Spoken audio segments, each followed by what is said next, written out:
This is VSiN's College Football Betting Podcast. Welcome in another edition of the VSiN College Football Betting Podcast. I'm your host, Tim Murray, and it is great to be back in our normal Thursday settings as I welcome in the one and only Matt Youmans here to the show, and we're ready to run down all the games. It's an unusual week, Matt, obviously with a lot of Thursday games. We are recording this on Thursday, but we are not going to dive into the Thursday games to give this a little bit more shelf life. So Friday, Saturday, Sunday, Monday games here for week number one. You and I back from our little trip out to Hawaii, and always nice to start the season with a couple of winners. Iowa State, Kansas State under was an easy winner. I never had to sweat that one bit on air. Well, you had to sweat that quite a bit, just like we both did with the Hawaii game. But the bottom line is we got there, right? You cashed the ticket. We got there with Hawaii. I got there with Iowa State. And it's a great start to the college football season. Just got back from Hawaii yesterday, Tim. So it's good to be back. And this Thursday podcast feels just like yesterday. We were sitting here talking about Notre Dame, Ohio State. I know. Wasn't too long ago. Well, we got so much to get to. I know you guys have been clamoring for this Thursday pod and excited to be back with Youmans.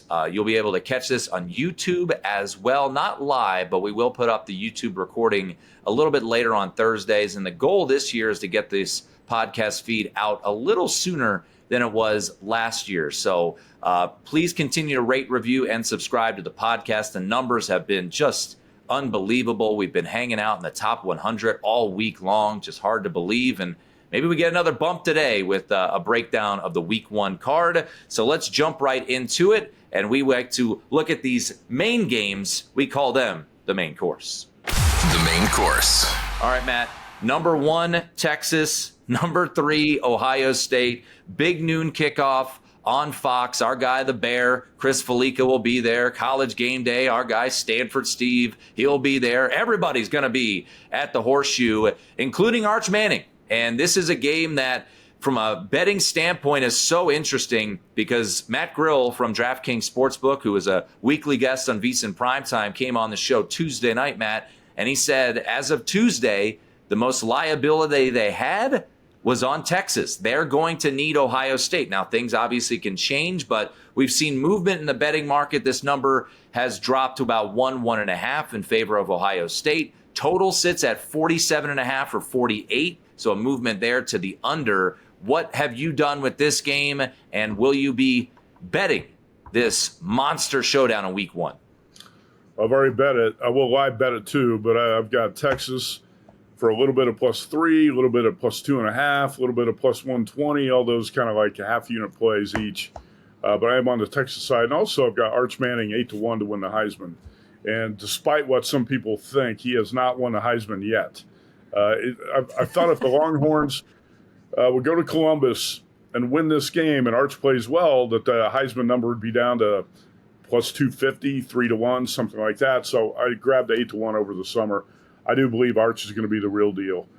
He's put on 20, 25, 30 pounds of muscle since last season. Got a lot more zip on his passes. We know he's athletic. He can get outside the pocket and make plays. He's got some experience. He did play some, started 2 games, played a little bit more last year. Didn't play as much as I wanted him to play because Sark stuck with Quinn Ewers. Probably that had a lot to do with the Longhorns' demise at the end of the season.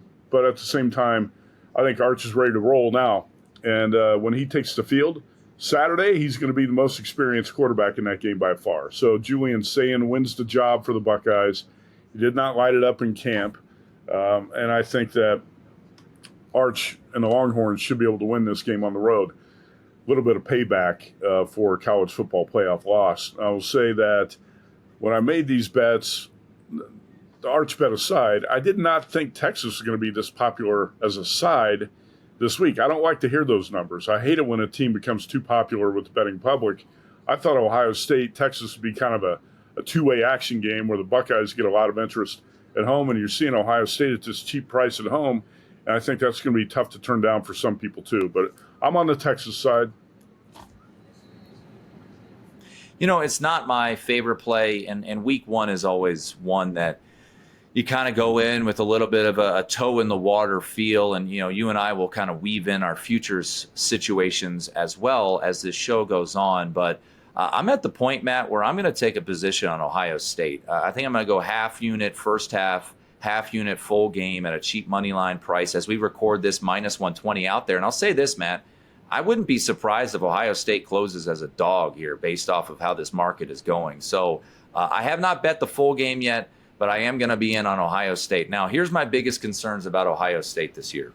It's the coordinators. When you lose Jim Knowles and you lose Chip Kelly, you're downgrading at your coordinator position. There's no doubt about it. And Jim Knowles goes to Penn State. Chip Kelly, now our neighbor here in Las Vegas, they hire from within with Brian Hartline. He's never called plays before. I imagine Ryan Day will have his hand in play calling on Saturday afternoon. And then on the defense, Matt Patricia comes in, and I don't know the last time he coordinated a quality defense, Matt. Hell, he was calling plays offensively in that nightmare season in New England a couple years ago. So I do have a lot of concerns there. I do think pound for pound, the two best players in this game are on Ohio State's roster, and Jeremiah Smith at wide receiver, Caleb Downs on the defensive side of the ball. But look, you mentioned it. Arch Manning, he does have some experience. Julian Sayin does not really have experience. But if you're going to give me Ohio State as a, underdog or around a pick 'em coming off a national championship, I'll take my swing at Ohio State here. Like I said, not my favorite play. You can't go into this game, Matt, though, without a little action. And I'll say this, why I like first half as opposed to full game, and I'm playing both, but I like first half a little bit more because I do feel like having the scripted plays for Ohio State benefits them better than as the game goes on. Steve Sarkisian is one of the most creative offensive minds out there, Matt. So I think there could be some wrinkles that he could figure out as the game goes on. And to your point, I think Texas could be a very good in-game opportunity if you get them, north of one possession, north of a touchdown, because of Steve Sarkisian and his ability to call plays. Well, I think the coordinator changes at Ohio State going to be a major downgrade. Jim Knowles off to Penn State is one of the best in the business. Chip Kelly, I thought, did a really poor job actually calling plays in the Michigan game last year. That was probably that was not Chip Kelly's finest hour. That's one of his worst hours. The last time we saw the Buckeyes at home in a regular season game, they were 20-point favorites and they lost to Michigan and were held to 10 points. Now, Chip Kelly's play calling got a lot better in the playoffs, but boy, that was a horribly called game by Chip against Michigan last year. Just kept forcing the ball up the middle when there was no ground to be gained, and didn't let his quarterback make plays. But anyway, moving on, I think one reason I think Ohio State might disappoint some people a little bit this year is the quarterback's so inexperienced, and the coordinators are inexperienced in those positions. So I hate it that Texas is so popular, though. When I'm hearing bookmakers say their biggest liability is Texas, that certainly bothers me. All right, let's get to a game Saturday night, Matt. This atmosphere, I think it'll top what we see at the Horseshoe on Saturday afternoon. Death Valley, it's the battle of Death Valleys, as you've got LSU heading to Clemson. Clemson, so much anticipation on this year. Cade Klubnik back for his third year as the starting quarterback, third year in this Garrett Riley system. They bring in Tom Allen, which I think is a massive upgrade at the defensive coordinator position. What a game to get on Saturday night at Clemson, as they'll be running down that hill and all the pomp and circumstance that goes into it. Matt, as we sit here on this Thursday morning recording it, Clemson, a 3.5-point favorite, total 57.5. This did get as high as 4. LSU Clemson, does the dog intrigue you here in this spot in South Carolina on Saturday night? At some point here, Brian Kelly's got to get over the hump and win a season opener. I don't know if it's going to happen here, but I'll say that I am playing LSU. I have not bet it yet. I'm hoping the 4 pops up again somewhere. I missed the 4 first time around. If I have to, I'll take 3.5 with I love the Tigers in this game, Tim. The lock of the week. Take the Tigers. No, I'm going to take 3.5 if I have to. And I'll live bet the game as well. But Garrett Nussmeier, one of the top quarterbacks in the country. LSU's defense much improved. You look at teams that were the biggest winners in the transfer portal in the offseason. LSU's right there at the top of the list or near the top of it. And I think Brian Kelly's got a quarterback and plenty of talent to work with here. If you look at Clemson last year, and I do think this Clemson team's better than it was a year ago, and that Tigers team got blown out of Texas in the playoff. But when Clemson stepped up to play the better teams on the schedule, Clemson fell short last season. Also had a pretty bad home loss to Louisville late in the season. So Clemson's still got a little bit to prove in my eyes. But I'm going to go with the Brian Kelly side here and take the points. I'm going to hold out, see if I can find 4, but if not, I'll take 3.5. Yeah, I haven't bet this game yet, Matt. I mentioned Clemson was the first future bet I made. It was the national championship. It was to win the ACC, and I still like that bet. If you can get plus money, I got it at plus 140. I do think the big matchup to watch for in this one is the offensive line for LSU. You mentioned they went to the portal, heavy portal additions, but they do lose Will Campbell, who was a top 5 pick there in the NFL draft. Peter Woods and TJ Parker are going to be absolute menaces this year for that Clemson defense. I'm not talking, vintage 2018 type of defense there for Clemson up front, but this is pretty damn good. And if you look at some early mock drafts, both those guys are probably going to be top 15, top 20 picks. I did like the fact that Dabo actually went into the portal, not massively, but he did pick up the defensive end from Purdue, who's a pretty good player. So look, I think Clemson, it was funny. I was talking to Bill Conley of ESPN on the podcast a couple weeks ago, I should say. And he said, we're getting to the point where we're getting a little bit too high on Clemson, right? This was the chic team, one of the chic teams all offseason long. So I do think they have legit weapons at wide receiver and Antonio Williams and TJ Moore. So I think there's some excitement there. Wesco as well. Worth noting, they do lose Phil Maffa, who was a battering ram running back. But I like Clemson to win the ACC. I have not bet this game. I would actually lean probably your side looking at the points with LSU, and we'll see if Brian Kelly can finally get his first win as the head coach of LSU in week number 1. I don't want to see him slamming any tables like he did last year in Las Vegas, Matt. Fake outrage, right? That's what I call his fake outrage, yeah. His fake Cajun accent and his fake outrage. Let's enough. Brian Kelly's a bad actor. He'd never make it on the soap operas in the afternoon or in the movies. But Jimmy Ott from ESPN Radio Baton Rouge was on our show, and he said he likes the under in this game quite a bit. I believe the 58 was what Jimmy mentioned was the total he played under. That might be worth a look. I think this Clemson defense, LSU defense I mentioned is going to be much improved. Clemson defense should be legit as well. And but you do have 2 pretty good quarterbacks going head-to-head in that game. So I didn't play the total yet. I'm not going to talk much about totals tonight. Tim, last week, you and I were involved in a couple totals. Played Hawaii under 50.5. Played that Iowa State, K-State game under the same number, 50.5, 51. And you got to sweat out those totals just like you do sides sometimes. But I'm a better side player than a totals player in general. I might play a couple totals this week, but I'm not going to mention any as the best bets here.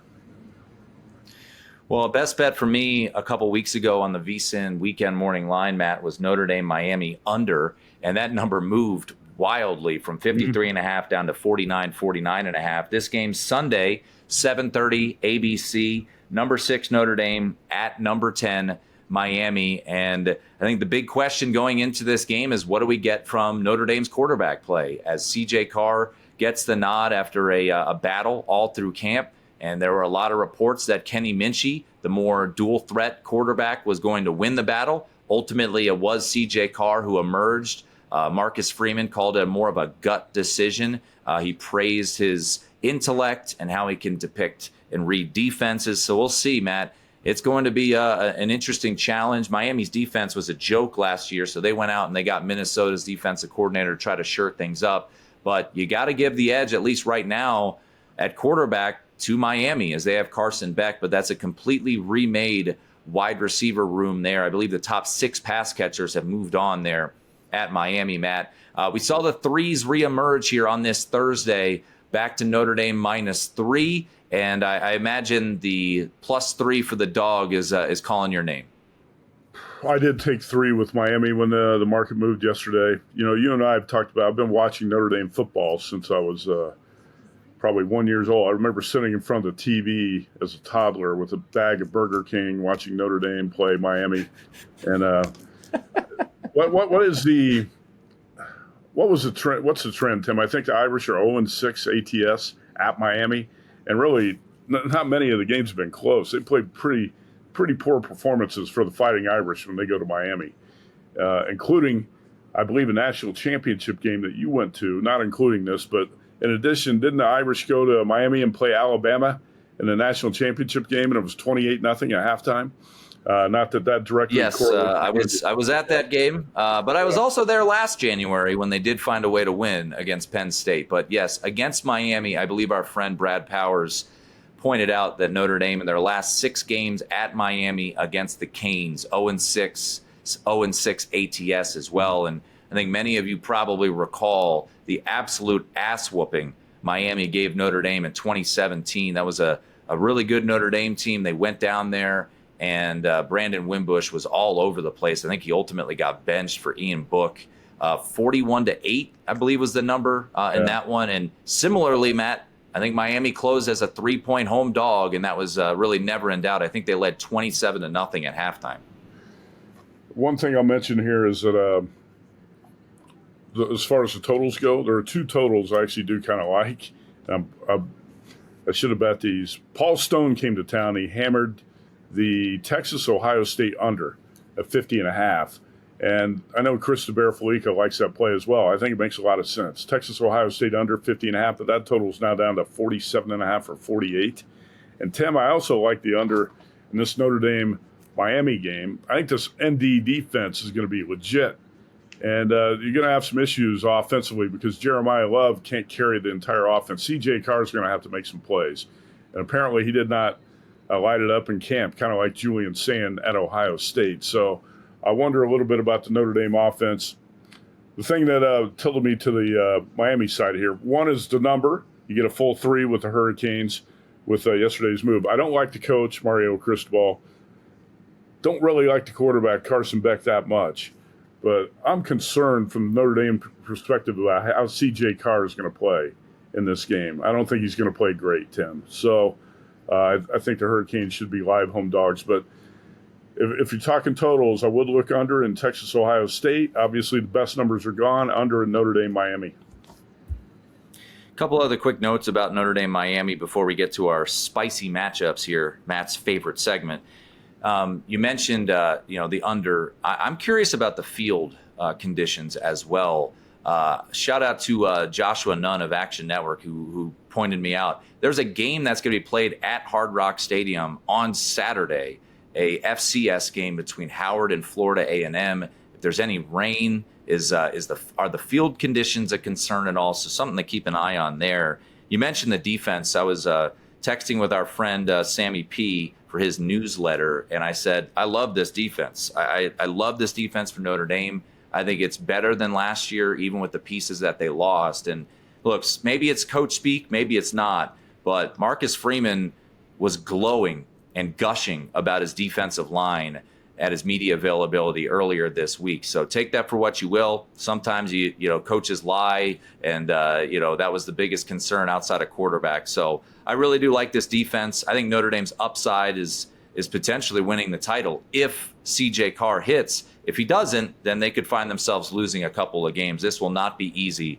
There's no doubt about it. So you're in on Miami plus the 3. I did bet the under way back a couple weeks ago here on the podcast and on VSiN. So I know that number does not exist anymore. Matt, before we get to our next segment, spicy matchups, just a reminder, folks, one of our many sponsors that helped us get our Hawaii trip off the ground, and these guys will be around all year long, is Rainbow Authentics. From game-used apparel to autographs, trading cards, from your favorite University of Hawaii student athletes, Rainbow Authentics has you covered. They've also got custom gear. Mike Kawazoe, Matt, was throwing around some shirt designs that we could be interested in maybe a little bit later on here in the football season. So you can capture the moment, own a piece of history, and support Hawaii athletics rooted in community, built on excellence. Rainbow Authentics empowers student athletes and coaches, gives back locally, and proudly celebrates its island roots. Shop now, rainbowauthentics.com, and bring home a real piece of the action. We will talk about Hawaii and the uncertainty at quarterback a little bit later on here in the podcast, Matt. But Matt, I know you're a big fan of spicy foods, right? No doubt about it, Tim. And in fact, we had some great trips, some great food in Hawaii while we were out there. And I'm definitely a fan of spicy food and spicy matchups as well. Muy caliente. Spicy matchups. All right, Matt, let's go Friday night here. We've got two games kicking off at 8 p.m. Eastern time, and one that you mentioned, Paul Stone, our good friend, handicapper down there in Texas. He's all over this game. He loves a particular side, as we've got Auburn heading to Waco, Matt. 8 p.m. Eastern kickoff on Fox. Baylor Bears right now catching around 2.5 in the betting market for this Friday night game. Some of those hooks are starting to get scooped up now, as it's now down to around 2 in favor of Auburn at Circa and the Westgate Superbook. Tim, I did play Baylor as a home dog here. I don't actually love Baylor, but I like Baylor enough to play it here. I'm also a little bit, I'd say, anti-Auburn. I'm not buying into the Auburn hype as a lot of people are. And I think I'm trying to find my Baylor info on this game, but I do like the quarterback. I've got Baylor actually rated. This is similar to looking up my ratings here. This is similar to the Iowa State K-State game, where I had Iowa State power rated a point better than Kansas State, and yet Iowa State was a 3.5, 4-point dog. So I had to play it based on that.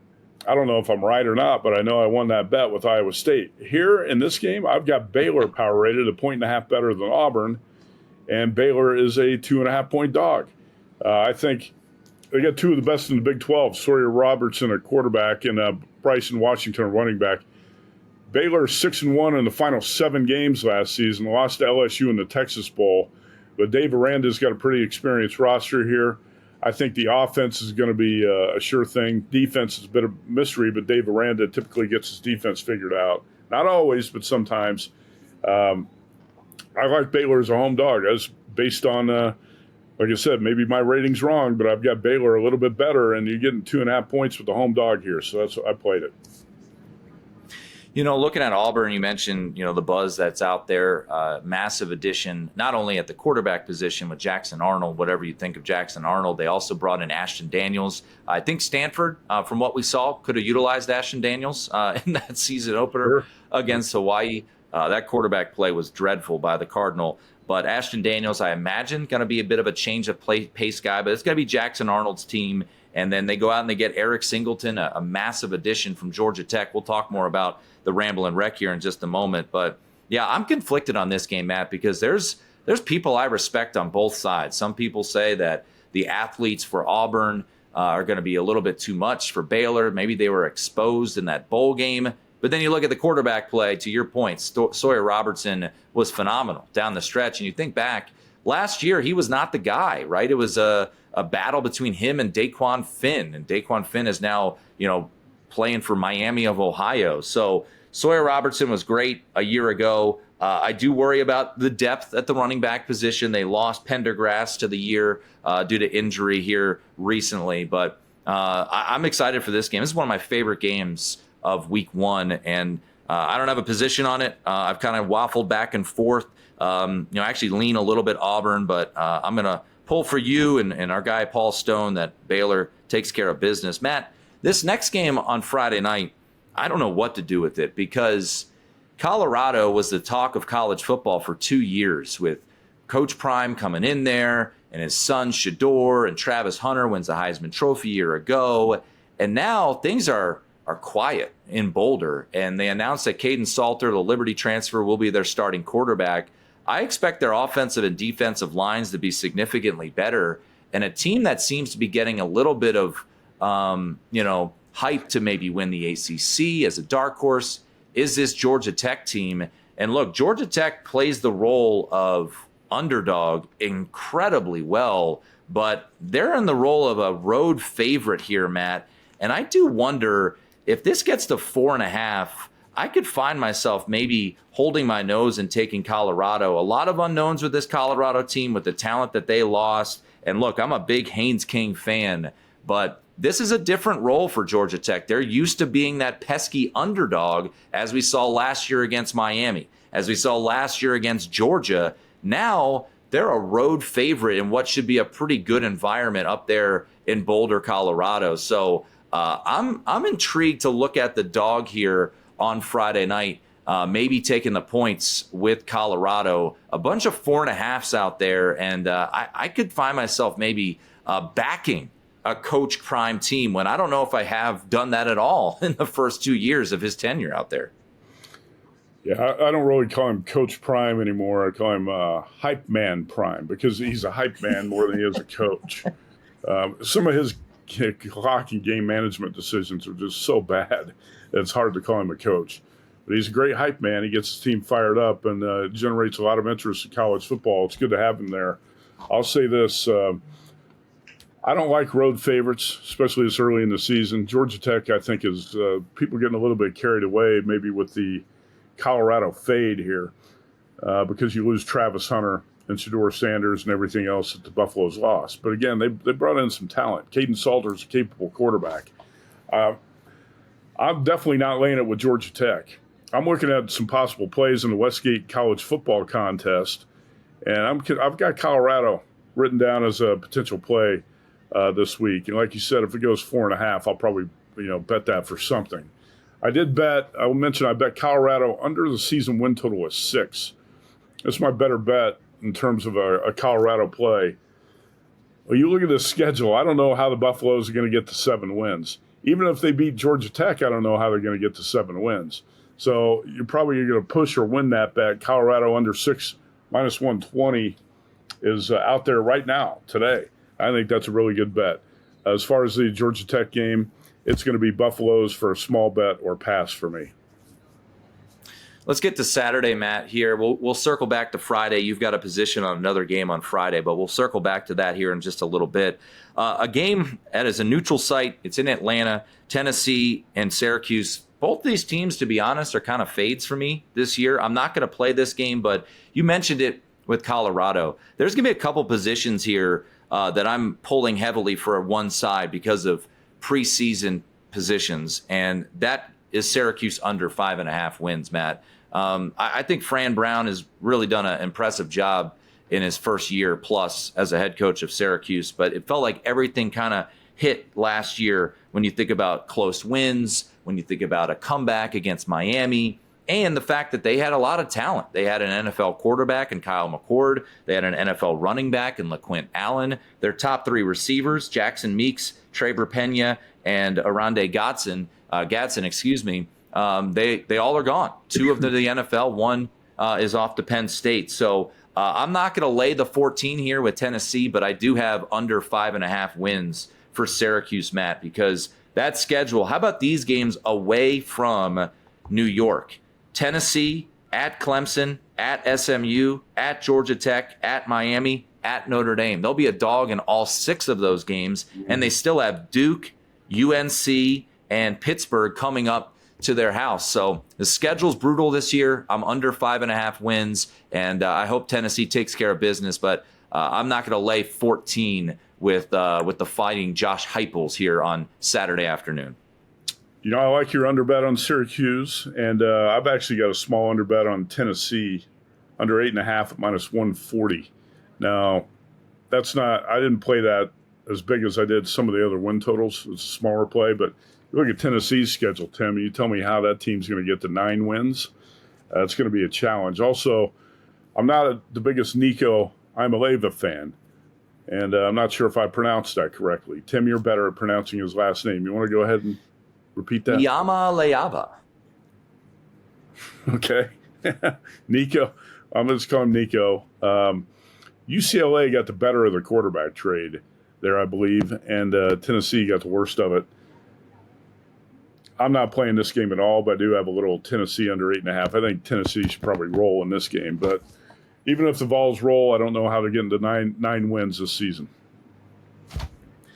All right, Matt, let's go to another game at noon. It's on ESPNU. We'll call this the Brent Musburger spot. We had Brent on the podcast last week, amazing stories, and he didn't seem too optimistic about his alma mater in Northwestern, but I am a bit optimistic on them in this spot. I feel like Tulane, because of the late addition of Jake Retzlaff, is getting a lot of love in this spot and in the AAC and maybe to win the American, go to the college football playoff. It's certainly possible. John Summerall said that he is not ready to name a starter, but it's no surprise that Jake Retzlaff has taken most of the reps. He's been impressed by what he's seen there. I look at this Tulane team, and while, yes, they do have some excitement at the quarterback position, Matt, they lose Mekhi Hughes. That's a massive loss. I mean, this is a guy who ran for over 1,400 yards a year ago. He's now at Oregon. They did lose Mensa, their quarterback, to Duke. They lost all their top wide receivers. This is not a G5 team that is just bringing back everybody and is loaded for bear. So, it's exciting that they got Jake Retzlaff, a good quarterback. He could be the starter. But I think this Northwestern team, and you and I, we love betting them as a dog with Pat Fitzgerald in those years. I think David Braun's squad is a little bit of a buy low candidate this year. I don't know if they'll make a bowl game, Matt. I think their win total sitting there at like 3.5, but they go out and they get Preston Stone. I think that's a massive upgrade at the quarterback position. Year 2 of a unique offensive coordinator in Zach Lujan, who came in from the FCS ranks. David Braun, obviously an FCS guy as well. So I think Northwestern's pesky on Saturday, and I missed the 7, but I took the 6, and I do think I'll hit the little money line here with the Purple Cats. I think they could pull off the upset in New Orleans on Saturday. Tim, I would tend to agree with that. I also think we're going to have to move a little bit faster in this podcast. We're going to be here until 2 in the afternoon, but I will say that it's going to be Purple Cats or pass for me. I'll probably pass. I don't really like to play bad teams on the road early in the season. We were on the sideline watching what happened with Stanford at Hawaii, right? You play a bad team on the road, they find a way to lose the game, find a way not to cover. I agree with most of what you said there, and I also think that Tulane, how quickly can Retzlaff get in this offense and pick everything up and run the offense at a high level? I'm not so sure about that. Purple Cats are pass, but I think I'm going to pass on this one. By the way, Braun's done a really good job at Northwestern, and Pat Fitz had his name cleared, by the way. He had his name dragged through the mud there for a long time, but Pat Fitz is going to be back in coaching soon, you got to believe, and I think Braun's done a nice job in Evanston. But that's my take on that game. All right, Matt. We'll go a little quicker here, as I agree. We have been we're excited. It's week 1. There's a lot of games out there. You have a bet on this game, 12:45 Eastern Time, SEC Network. We saw this number get as low as, I believe, 7. Now it's back to 10. So that buyback coming in on Big Blue Nation. Maybe Dave Ross, now that he's a Kentucky resident, is betting this thing up. I don't know. Toledo, Kentucky, Matt. What do you make of the Rockets at the Cats? Kentucky under 4.5 is one of my favorite season win totals. That's out there at minus 110 right now, so you don't have to pay much for it. I'd love to see Toledo pull this upset. I don't think the Rockets are going to pull the upset, but I got a bad number here. I'll admit it. Well, most people act like they have the best number on every game they talk about on these sports betting shows. Sometimes you don't have the best number. I missed the 10. I took Toledo plus 8. Now it's back to 10. So I did not play this one like a pro. But I like the Rockets. They beat Mississippi State. They beat Pitt last year. Jason Candle's a bet-on coach. I'm also fading Kentucky a little bit. Mark Stoops, I think, is at the end of the road. In Lexington, Zach Calzada, a 7th-year journeyman quarterback. Some of their better players transferred out. I think the Rockets should be alive to win this game, but it's interesting. It must have been a service play. I assume some influential tout service released Kentucky as a play. I'm not really sure why that line went back up from 8 to 10 in the market, but I do like Toledo. 3:30, Matt, on ABC, Alabama at Florida State. If this was 2 years ago, this might be the game of the week. But instead, Florida State coming off a 2-win season, massive year upcoming for Mike Norvell. He brings in a new defensive coordinator and Tony White from Nebraska. He brings in Gus Malzahn, who leaves his post as UCF's head coach, to be his OC.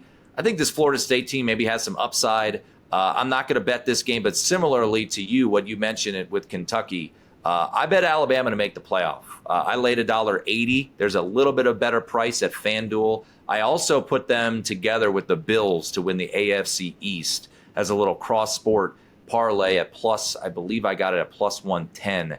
I really like this Alabama team. If they lose on Saturday, they might as well light everything I have on fire. But I think their defense is loaded. Ty Simpson, as we mentioned with Julian Sayin and CJ Carr, Matt, an unknown at the quarterback position.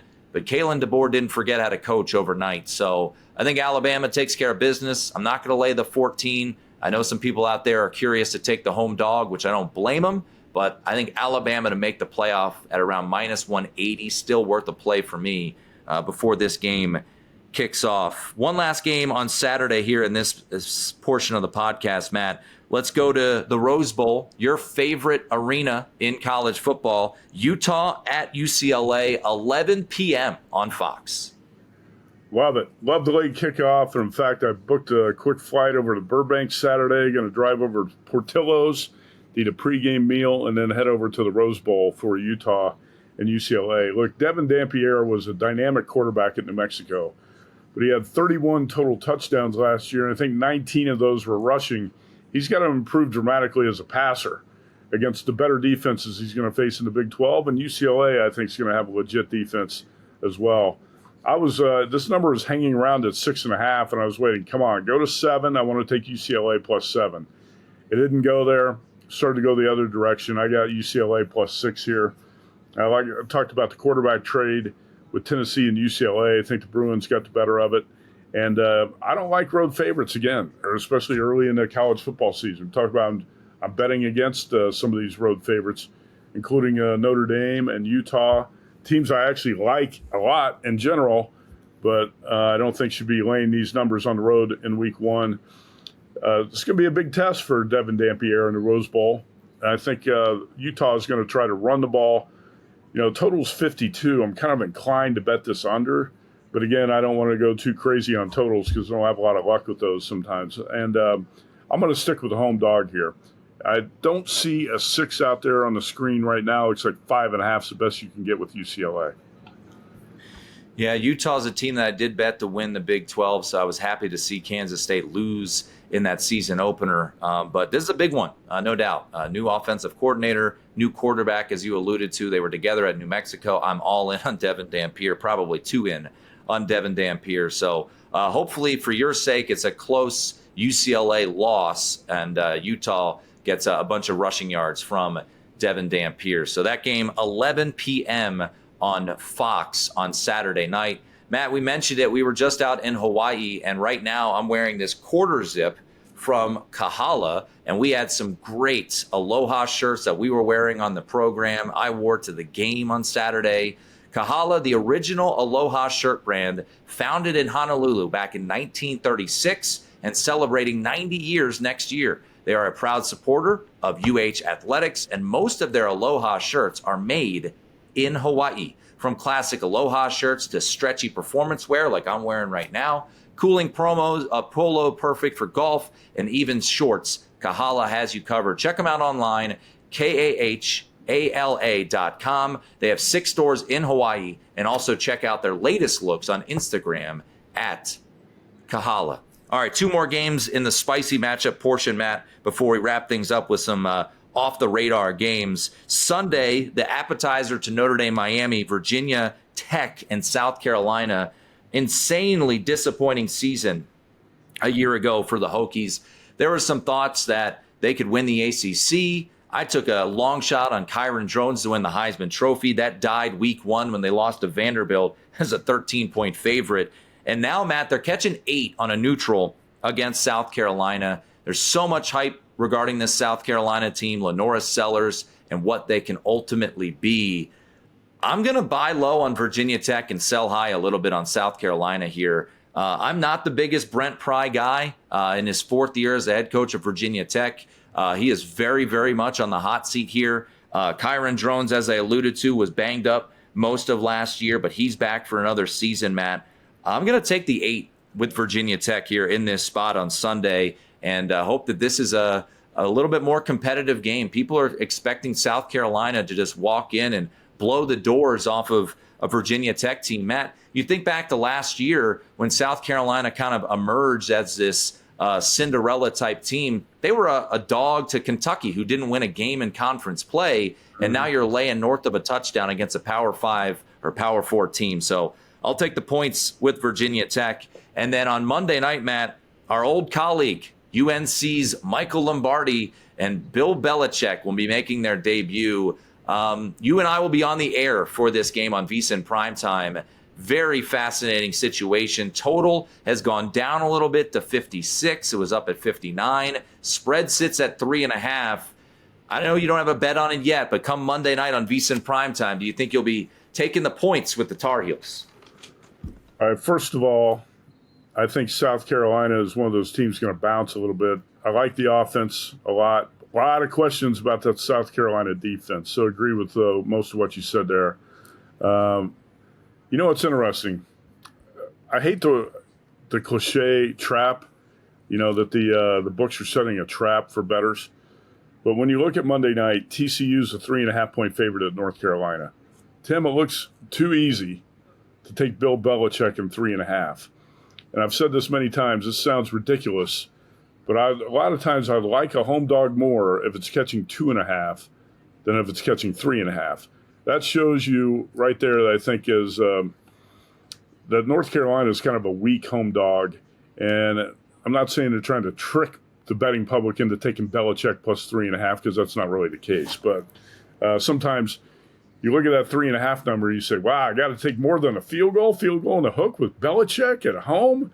I'm not going to fall into that trap, I don't think, on Monday night. That's going to be a really interesting one, because when you look at it initially, you think, oh, yeah, got to take Belichick in the 3.5.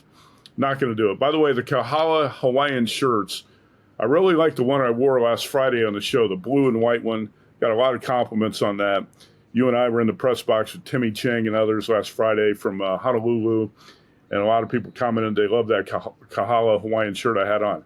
I believe they were complimenting the shirt and not being sarcastic and taking shots at the Hawaiian shirt I was wearing, because it was a pretty sharp Hawaiian shirt, Tim.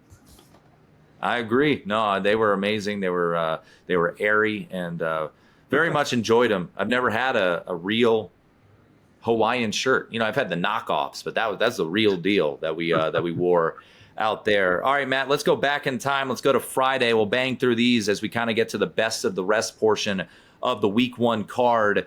UNLV and Sam Houston. They'll be playing this game at the Houston Dynamo Stadium. So this will be a neutral site game, but obviously closer to Sam Houston in proximity than UNLV, Matt. Right now, mostly 9.5s out there, but if you do like the dog, it looks like South Point has a 10. Sam Houston and UNLV both played in week 0. Yeah, I like the dog. I took 10.5. This 13. That 13 was hanging out there over the weekend. I think our friend Paul Stone got 13 or 13.5 with the Bearcats with a K. Sam Houston led Western Kentucky 24-20 early in the third quarter in that game. I went back and watched it. I liked a lot of what I saw from Sam Houston in that game, aside from running out of gas and allowing the Hilltoppers to score the final 21 points of the game. Hunter Watson, a quarterback, 300 total yards, 209 passing, 91 rushing. So you got a dual threat quarterback. Alton McCaskill, a running back, 72 yards, 6.5 per carry. But an important part of this handicap for me is the Sam Houston run defense allowed 105 yards, but on 35 carries. So 3 yards per carry. The pass defense was shredded for 400 yards. I'm not sure Anthony Calandra and Alex Orji, the UNLV quarterbacks, can take advantage of that through the air. It's got to be a huge red flag that the Rebels defense allowed 555 total yards to Idaho State. And Jordan Cook, their quarterback, put it in the air 50 times for 380 yards. You're laying a big number here on the road. I know you said it's not a true home game for Sam Houston. I think that's called Shell Energy Stadium, about 60 miles from campus. So you're not going to have the true home field advantage. But again, this is a big number for the Rebels to be laying on the road. And I wouldn't be surprised if the Bearcats take them to the wire here. So I took 10.5. Still take the 10. All right, let's go to 9.5. That's the best number you can get.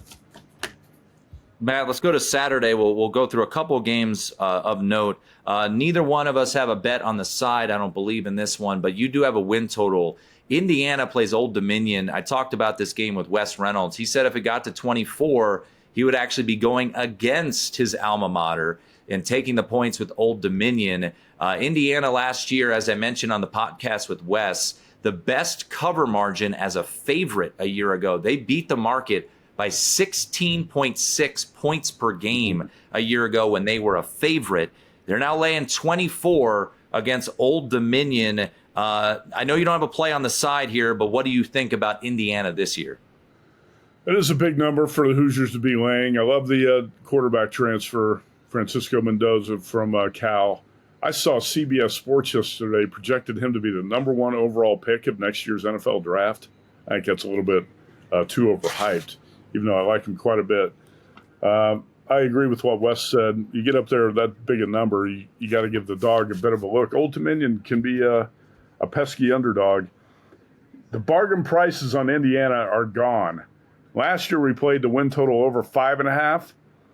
This year I just played Indiana's win total over 8.5 at plus 110.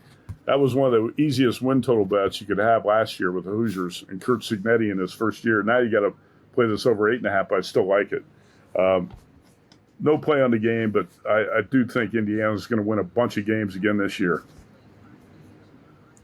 Matt, I want to go to 3:30 on Fox. Iowa State, fresh off of their win over in Ireland. You know, we like to talk situational spots, and I'll be fully transparent here. I am not an FCS guru by any stretch of the imagination.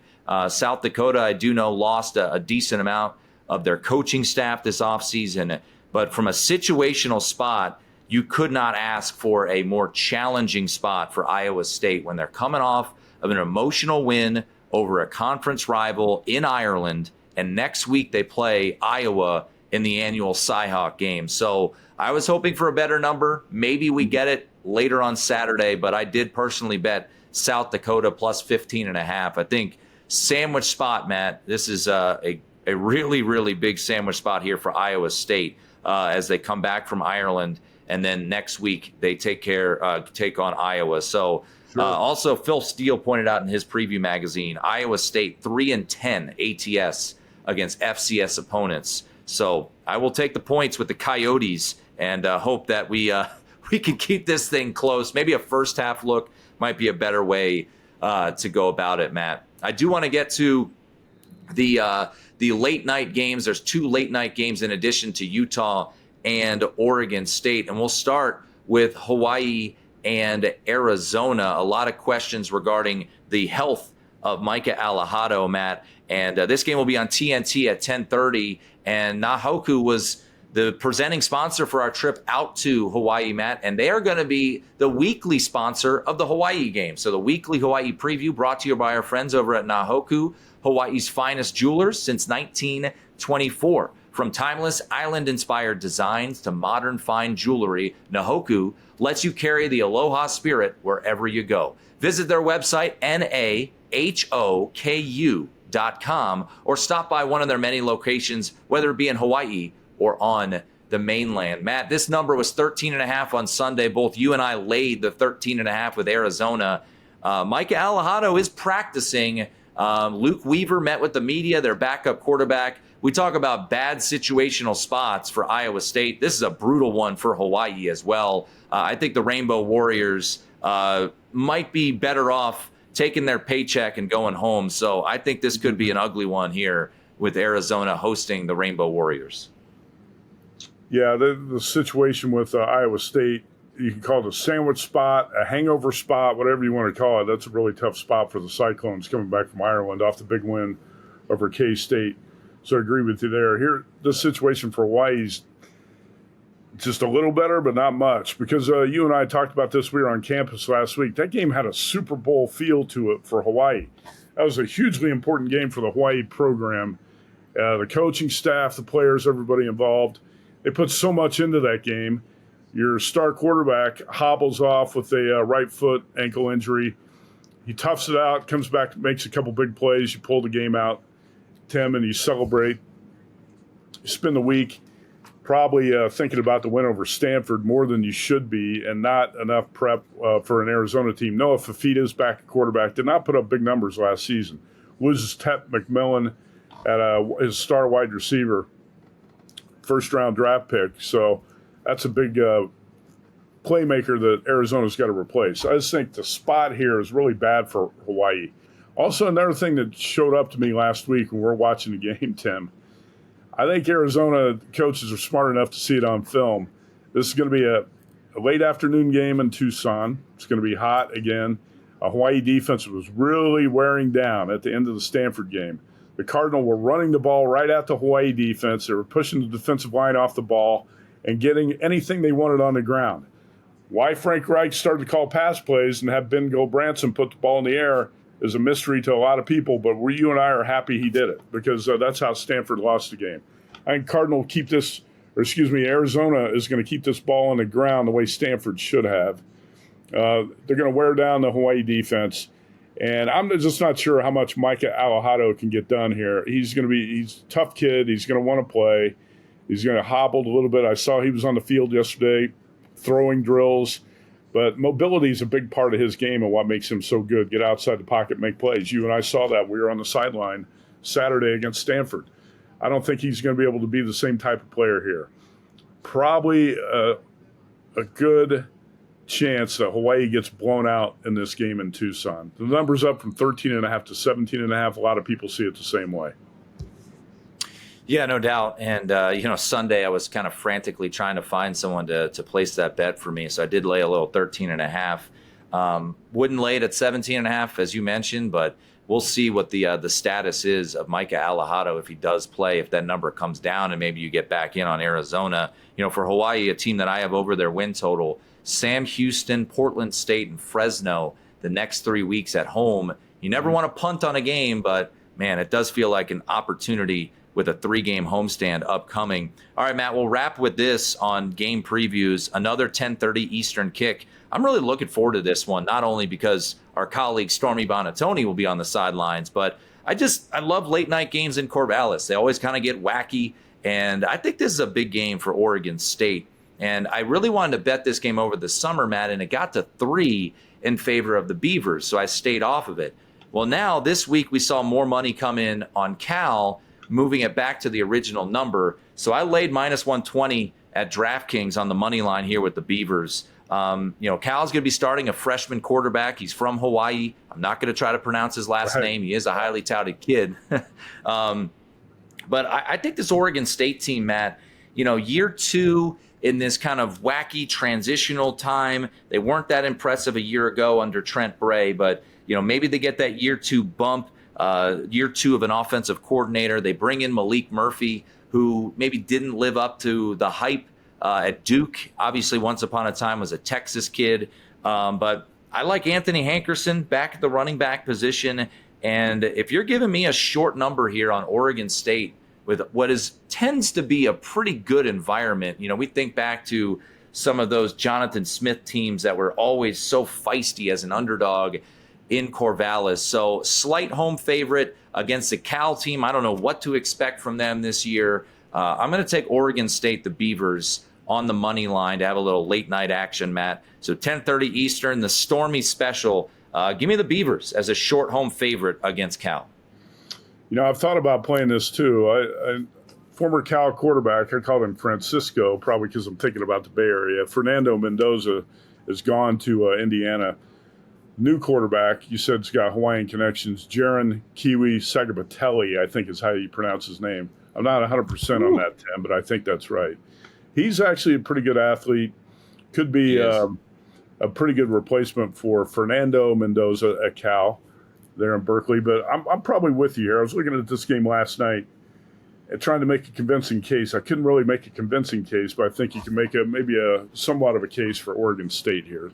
And what you call the Stormy Special. Does she know you call it that? I don't know. Well, we'll ask her if that's okay, if I'm allowed to call it the Stormy Special. But Cal did lose Jaden Ott to the transfer portal, too, their leading rusher a year ago. So they lost a lot of pieces, and we'll see. It just seems like something's off there with that Cal program. Justin Wilcox, believe it or not, year number 9. All right, Matt, that's going to do it. As we like to do to wrap up the podcast, we like to tell people what we bet. Best Bets Recap. All right, Matt, as I can't speak properly here at the end of the podcast. Best bet recap time. What do you got, sir? That's all right, Tim. Matt is a difficult name to pronounce. I understand. Let's get to... It's like Jaron Kiwi Sagapatelli. That's good. Best bets. Baylor plus 2.5, home dog against Auburn. Sam Houston plus 10, home dog against UNLV. Texas plus 1.5 at Ohio State. Toledo, I guess we'll go plus 10 for today, since that's the current number. I've got plus 8. Grab the 10, do better than I did, get Toledo plus 10 against Kentucky. UCLA plus 5.5 against Utah. And again, I don't like taking the inferior coach here. Kyle Whittingham's always been a bet-on coach for me. I want to see, that's part of the reason I'm going to Rose Bowl. I want to see these teams up close. A bit of a mystery, both teams for me coming into the season, even though I think we know a little bit better what to expect out of Utah. I mentioned Devin Dampierre, Tim, last year. I like him a lot, but he had 12 TD passes, 12 interceptions, and completed 58% of his passes. He's got to get better as a passer. Also, LSU plus 3.5. I'm going to hold out, see if I can get 4. And Miami plus 3 against Notre Dame. So 7 sides right there, and it looks like 7 underdogs this week.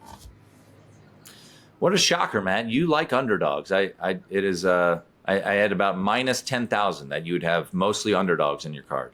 Well, I did have one favorite last week, Tim. I actually had 2 favorites last week. We didn't have the podcast. We were headed to Hawaii, didn't do the plays. I did have Hawaii minus 2.5. No sweat there, right? And Iowa State as a dog. And my worst bet of the early season college football, I laid a big favorite, which I never do. So that was my lesson not to do that anymore. I laid 26.5 with UNLV. Had a lot of closing line value there after it went up to 30.5, and UNLV barely won the game. I want to mention quickly some of the win total bets I've got. And Stanford already off the board. Stanford under 3.5. Purdue over 2.5. Really can't play that now. I played that at minus 160. It's now up to minus 210. But these you can play. These are current numbers. Colorado under 6, minus 120. Indiana over 8.5, plus 110. Kentucky under 4.5, minus 110. Missouri over 7, minus 130. Oklahoma State under 5, minus 110. And Oregon under 10 at minus 110.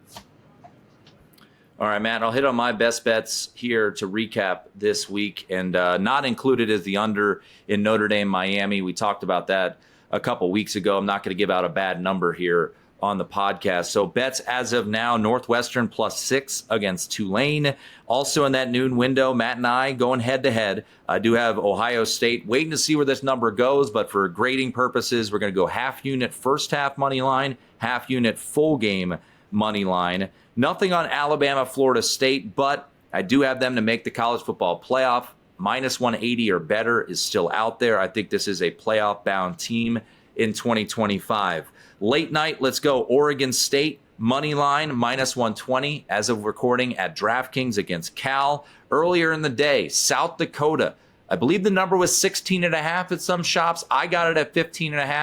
I think anything north of 2 touchdowns, take a look at it. Situational spot, great. But I think pure numbers, you are getting baked in that situational spot. And then on Sunday, Matt, I'm going to go against the upstart or everyone's darling, that is that is South Carolina. I'm going to take Virginia Tech plus the 8. So those will be my best bets here on the podcast.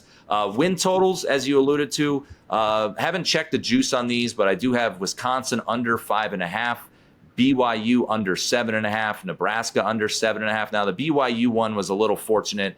I was just around when that number came out when Retzlaff was leaving the program, but we talked about it earlier in the podcast. Syracuse under 5.5, a best bet for me as well, and one that Wes Reynolds was in on and Todd Furman talked about too on the Wednesday podcast. Army under 7.5, a best bet out there as well. All right, that's going to do it, Matt, for the podcast. As a reminder, 3 episodes every week in your feed now on the VSiN College Football Betting Podcast, including the Thursday episode, which you're going to put up on YouTube at VSiN Live there on YouTube. Thanks to Wyatt Tomchek, our producer, as well as Ryan Hunter, our producer of the podcast. For Matt Youmans, I'm Tim Murray. Let's get some winners in week 1 right here on the VSiN College Football Betting Podcast.